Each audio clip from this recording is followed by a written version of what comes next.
હું રાત્રે સૂતી હોય ને એના શૂટિંગમાં તો રૂમમાં ઘૂસી જાય આવા એના વડક વગેરે, પછી તો મારું જ ને.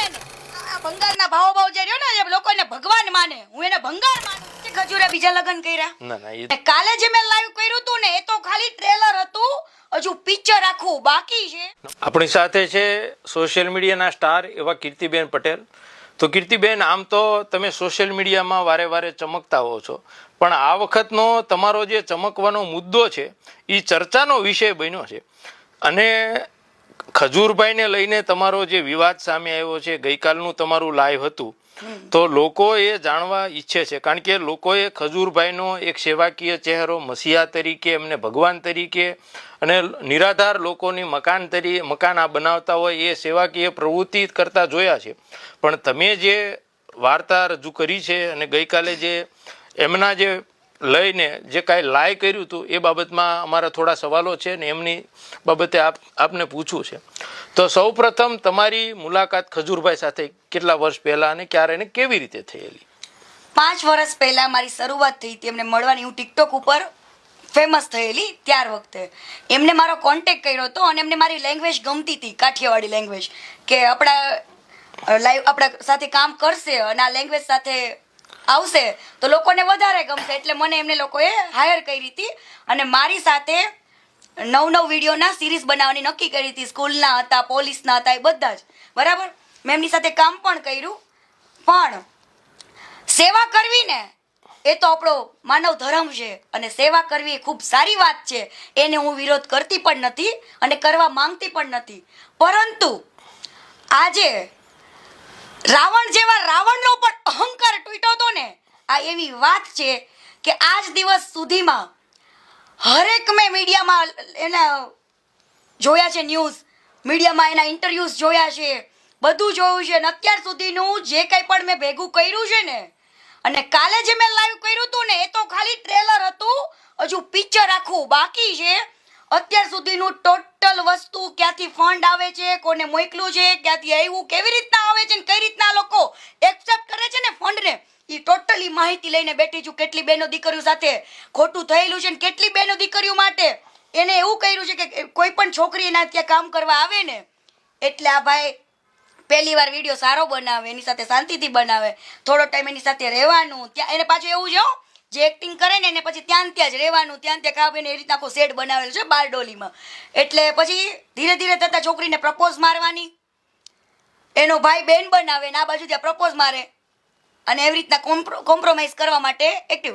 પણ ઘણી બધી છોકરીઓ મજબૂરીના નામે બિચારી કરતી હશે ને ઘણી બધી છોકરીઓ મારા કોન્ટેક્ટમાં પણ અત્યારે આવી છે. મેં અવાજ ઉઠાવીને એ લોકોએ હિંમત કરી છે અને એ બધી જ છોકરીઓ સામે આવશે. એ વેટ એન્ડ વોચ. બરાબર, આ જ વસ્તુ એ છોકરીઓ સાથે બનીને હવે મજબૂરીના નાતે ઘણી છોકરીઓ હોય બિચારી કે આની વાતમાં આવી જતી હોય, ફેમસ થવું હોય ઘણી બધી છોકરીઓ. પણ કીર્તિ પટેલને ફેમસ થવાનો શોખ નહોતો, પણ એને જ્યારે મારી સાથે આ વર્તન કર્યું, મારી સાથે આવું કર્યું, ત્યારે મને એવું લાગ્યું કે સાલું મેં એને એવું કીધું કે હું તારી સાથે કામ કરવા આવી છું. તું જેવો ફેમસ છું ને એવી જ ફેમસ આ કીર્તિ પટેલ પણ છે. કીર્તિ પટેલને કોઈ કોમ્પ્રોમાઇઝની જરૂર આજે નથી ને કાલે નથી.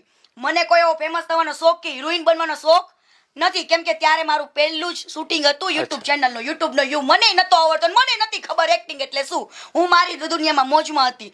પરંતુ એની સાથે મેં ઘણું બધું વર્ક કર્યું. ધીરે ધીરે મને ખબર પડી કે આના જે મારા તરફના જે વર્તન છે એ ગલત હતું. બરાબર, એને મને પ્રપોઝ માર્યો ને મેં એને 2 થડાકા પણ ઠોકેલા છે ગોવાની અંદર. એને મેં મારેલો પણ છે, બધા વચ્ચે બેઝત પણ કરેલો છે.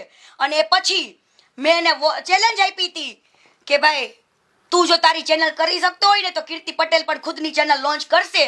અને ત્યાર વખતે નવરાત્રીના પહેલા દિવસે ગોવાથી આવીને 5 વર્ષ પહેલા મેં મારી ચેનલને લોન્ચ કરી હતી. હરેક નવરાત્રીમાં જઈને ટિકટોકની મોજ કરીને મારી ચેનલ આવી હતી.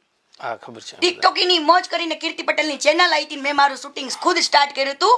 હું કંગના રાણાવત જેવી જિંદગી જેવું છું કે કદાચ મૂવીમાં લેવી હોય તો લે, નતર કાંઈ નહીં, ખુદનું પ્રોડ્યુસ કરે. મને એટલી ખબર પડી અત્યાર સુધીમાં જેટલા પણ સોંગ બનાવ્યા ને એ મેં મારા ખુદના ખર્ચે અને મારા ખુદના દમ પર બનાવ્યા છે. મને કોઈને ત્યાં કામ કરવું પણ એવી રીતના ગમતું નથી કોમ્પ્રોમાઇઝમાં. એ મારું સ્વાભિમાન ને મને મારું સન્માન વાલું છે. એટલે આને મેં વોર્નિંગ આપી હતી. અને ત્યાર વખતે કીર્તિ પટેલ બહુ ડાઈ હતી. આ દુનિયા કેવી છે સાહેબ કે ખોરાક બનાવનારી દુનિયા છે અને જ્યારે કોઈ પણ વ્યક્તિ ખરાબ બને ને પછી આ જ દુનિયાથી સહન નથી થતું ને આ દુનિયા છે સાહેબ. આજે 5 વર્ષ પહેલાની કીર્તિ કેવી હતી, ગાળો નથી બોલતી, હે કદાચ કોન્ટ્રોવર્સી કરતી હતી તો મારો મીઠો ઝઘડો હતો ટિકટોક ઉપરનો, મીઠો ઝઘડો હતો કોન્ટ્રોવર્સી, અને એમાં કીર્તિ પટેલ ગાળી નથી બોલતી. સામેવાળાએ જે અમારી કોન્ટ્રોવર્સી કરી ની બધાય સારા હતા, એ લોકોએ મને કોઈ દિવસ ગાળ નથી આપી. અમારો મીઠો ઝઘડો ચાલતો ટિકટોકમાં પણ, પરંતુ તે જેમ જેમ જેમ જેમ ધીરે ધીરે આગળ વધી ને એમ ગાળો બની એટલે કીર્તિ પટેલ ગાળો બોલતી થઈ. પણ તમને શું લાગે છે કીર્તિ પટેલ એક જ ગાળો બોલે? તમે આ ભંગારના ભાવ જે રહ્યો ને, જે લોકોને ભગવાન માને, હું એને ભંગાર માનું છું, ઈ વ્યક્તિને તમારે પૂછી લેવાનું, બધા એની સાથે જે રહેતા હોય ને બધા વ્યક્તિને, આના શબ્દોમાં કેટલી ખરાબ ગાળો નીકળે ને એવી ગાળ તો આ કીર્તિ પટેલની નથી આવડતી. પણ છતાં પણ જે ખુલીને ગાળ બોલે એને લોકો ખરાબ કહે છે, અને જે પીઠ પાછળ કેટલી મોટી રાજ રમત રમે છે ને એને લોકો ભગવાન તરીકે પૂજે છે. પરંતુ આ ભગવાનનો ચહેરો હજુ તો મેં એક ટ્રેલર જ આપ્યું છે, હું તમને આપીશ પુરાવા સાથે, અને લઈને બેઠી છું. હું છે ને ક્યારેય પુરાવા વગર વાત નથી કરતી અને સબૂત વગર કોઈ દી બોલતી નથી. આ કીર્તિ પટેલની કહેવાય ને, મારું મેં બહુ દબાવ્યું, છુપાયું. મારા મા બાપને તો કોઈ દિવસ કોઈ એવું કહી શકે કે આને મારા અડપલા કર્યા, મને કોઈ આવી રીતના છેડતી કરી, મને આવી રીતના હું રાત્રે સૂતી હોય ને એના શૂટિંગમાં તો રૂમમાં ઘૂસી જાય, આવા એના અડપલા કરે, પછી તો મારું જ ને એને. બીજી બધી છોકરીઓ કેથી સહન થતું હોય, અને એની સાથે જેટલી છોકરીઓ કામ કરીને ગઈ ને એ બધીને અંદર ખાને પૂછી લેવાનું, આને આ જ કર્યું છે.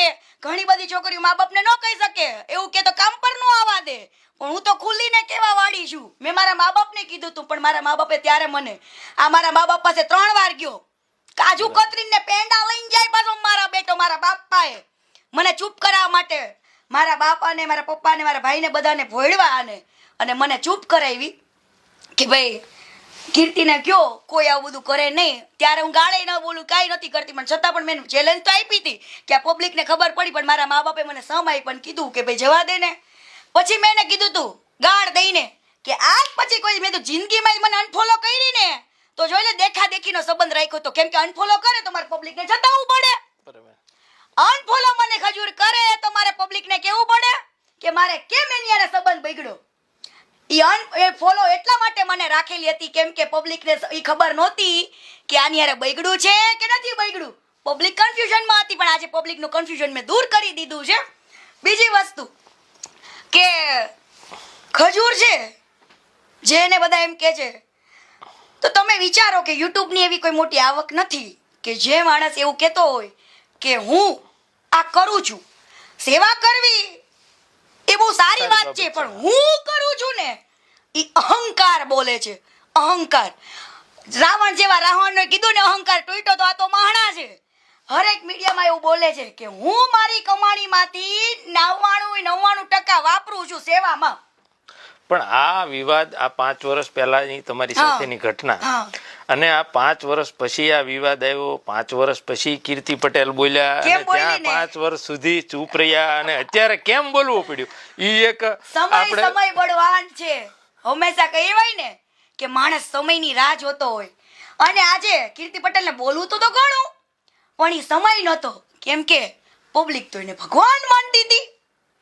હું ઈ સમયમાં જો બોલેત ને તો આ પબ્લિક મને જ ગાળો દેત, એટલે તું ખોટી છું ને આવી છું ને પલાણું દીકરો મારો કજુ મારો ભગવાન. તો તમે અનુષ્ઠાન કરો તમારા ભગવાનના, ભાઈ માળા કરો તમારા ભગવાનના નામની, મને કોઈ તકલીફ નથી. તમે ભગવાન માનતા હોય તો મારા માટે પણ એ ભંગાર છે, બરાબર? ત્યાર વખતે સમય નહોતો સાહેબ.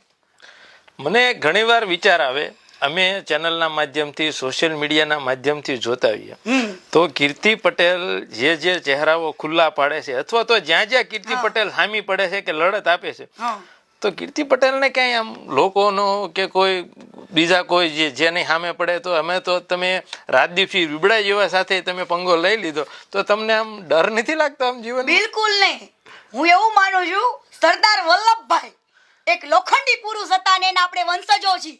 એક લોખંડી પુરુષનું લોહી આપણા રગરગમાં વસે છે, અને એ પટેલ સમાજથી હું બિલોંગ કરું છું. કદાક્ષન હું એક વસ્તુ એમ કહું છું, કદાક્ષન કીર્તિ ગાળો બોલી, ચલો મને મારા સમાજે કદાચ અપનાવી ના અપનાવી, પણ એક પટેલ સમાજનો જો દીકરો હોત, તો પટેલ સમાજનો જો દીકરો હોત ને તો મારો સમાજ આજે મારા વખાણ કરતો હોત કે ના આપણા સમાજમાં પણ કોઈ હિંમતવાળો કોઈ છોકરો છે. પણ આ જો કાંઈ વાંધો નહીં, મારા ઘરે 5 દીકરીઓ છે ને પપ્પાને એમને, હું 5મી છોકરા ટાઈપ જ રહેવાવાળી છું ને છોકરો છું ને, પટેલ સમાજ માટે પણ છોકરો છું ને, કદાચ સમાજ માટે કદાચ મારો સમાજ મને સાથ આપે ને તો એમ કીર્તિ પટેલ જે અત્યારે 2 ડગલા વધે છે ને, તું મારા સમાજ માટે મારો જીવ આપી દઈશ દોડીને. સમાજનો સાથ મળ્યો ને સાહેબ તો.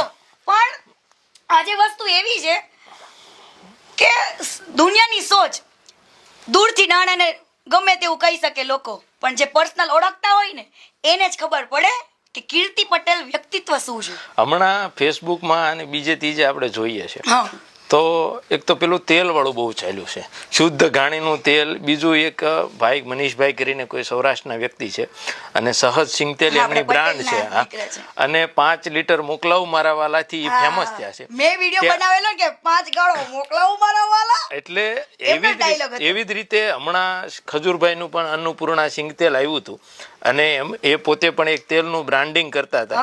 અને પછી પાછી એ બધી પોસ્ટો ડિલીટ થઈ. તો એમાં તમે શું જાણો છો કે એ આખી ઘટના? એમાં તો હું જે જાણું છું ને એ તો કદાચ આ ગુજરાત જાણતું નથી.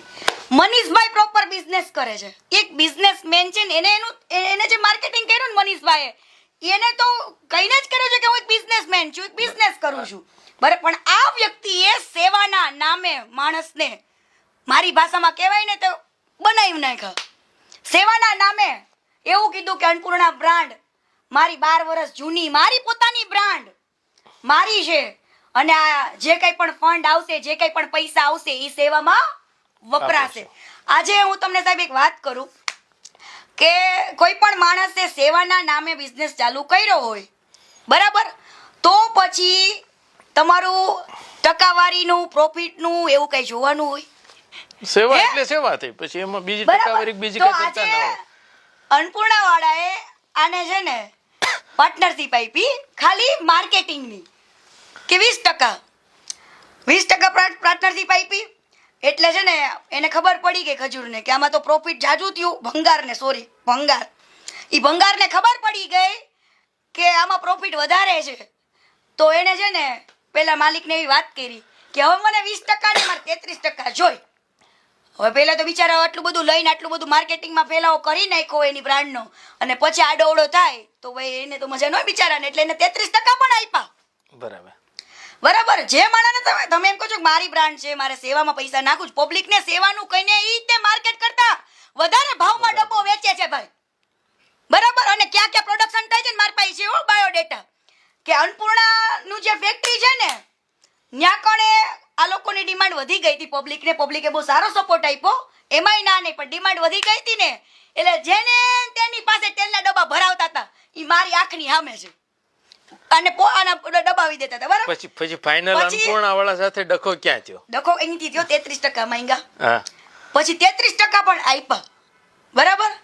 પછી પાછી નિયત બગડી આની કે હવે જો આ 33% આપતો હોય તો લાઈને હું કહું તો એને એવી વાત કરી કે મારો ભાઈ તરુ નહીં તે કે મહેનત કરે છે, અમે 2 ભાઈઓ ગામો ગામ જઈ છીએ, બરાબર, આટલી એડવર્ટાઇઝ કરી છે, તો મારે 35% મારા ભાઈને 35% એમ કરીને 70% આપો. બરાબર. માલિક તો બિચારો ભોળો ભગવાન ના હતો, એને તો બિચારો એમે રાજી થઈ ગયો. પણ એને પછી બેઠકમાં રાત્રે સીએ ને બોલાયો અને મીટિંગ કરી. તો સીએ કીધું એમને કે ભાઈ તમે ગાંડા થઈ ગયા છો, આજે તમે 70% આપો તો કાલ 70% જેનો ભાગ હોય ઈ માલિક ગણે કે 30% વાળો ગણે? બરાબર. પછી આખી માલિકી કોની ગણે?